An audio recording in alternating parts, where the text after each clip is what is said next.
रवींद्र वस्त्र निकेतन सलगरे घेऊन आलेत खास लग्न बस्ता ऑफर। नवरदेव नवरीसाठी भन्नाट ऑफर। 15,000 रुपयाची खरेदी करा आणि फक्त 10,000 रुपये भरा। ही ऑफर फक्त सलगरे शाखेत उपलब्ध। अप्रतिम लग्न सराई कलेक्शन, सुंदर नवरीसाठी भरजरी साड्या, नवऱ्यासाठी शाही शेरवानी सूट। आहेरी ऑफर ही सुरू। आहेरी साड्या 10 घ्या 1 फ्री। पॅन्ट शर्ट जोडी 10 घ्या 1 फ्री।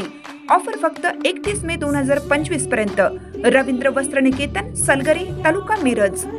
प्रत्येक बातमीतील घटनेच्या वास्तविकतेची तुलना थेट पाहत रहा चांगली अपडेट। अल्पवयीन मुलीवर अघोरी पूजा करून अत्याचार, पोक्सो अंतर्गत गुन्हा। भोंदूबाबासह तिघांना अटक, एजंट महिलेच्या सहाय्याने कृत्य।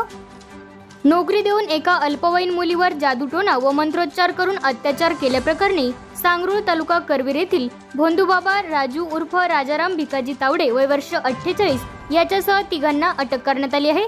या अत्याचारात सहकार्य करणाऱ्या सुप्रिया हिम्मत पोवार राहणार सातवे तालुका पन्हाळा तसेच मनोज सावंत राहणार भादोले तालुका हातकणंगले या दोघांवर पोक्सो कायद्याअंतर्गत कोडोली पोलिसात गुन्हा दाखल करण्यात आला आहे। त्यांना न्यायालयाने 3 दिवसांची पोलीस कोठडी सुनावली आहे। एक जण अद्याप फरारी आहे। पीडित अल्पवयीन मुलगी हातकणंगले तालुक्यातील आहे। सातवे येथील आळोबानात महिला शेळी मेंढीपालन संस्थेच्या सुप्रिया पोवार हिची पीडितेच्या आईशी ओळख झाली। तिला अर्थसहाय्य करण्याचे आमिष दाखवत पीडित मुलीला संस्थेत 15,000 रुपये पगाराच्या नोकरीवर ठेवले।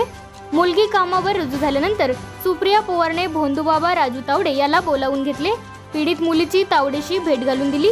मुलीला विश्वासात घेत तावडे मंत्राच्या सहाय्याने जादूटोणा पूजा करीत यातून तुझे चांगले होईल असे सांगून तिला अघोरी पूजेला बसवले जात होते। तावडे याने पीडितेवर अत्याचार केले। पीडित मुलीने घडलेला सर्व प्रकार आपल्या आईला सांगितल्यानंतर आईने कोल्हापूर ह्युमन राईट्स संस्थेच्या मदतीने आरोपी विरुद्ध दिलेल्या फिर्यादीवरून कोडोली पोलिसांनी गुन्हा दाखल करून पुढील कारवाई केली।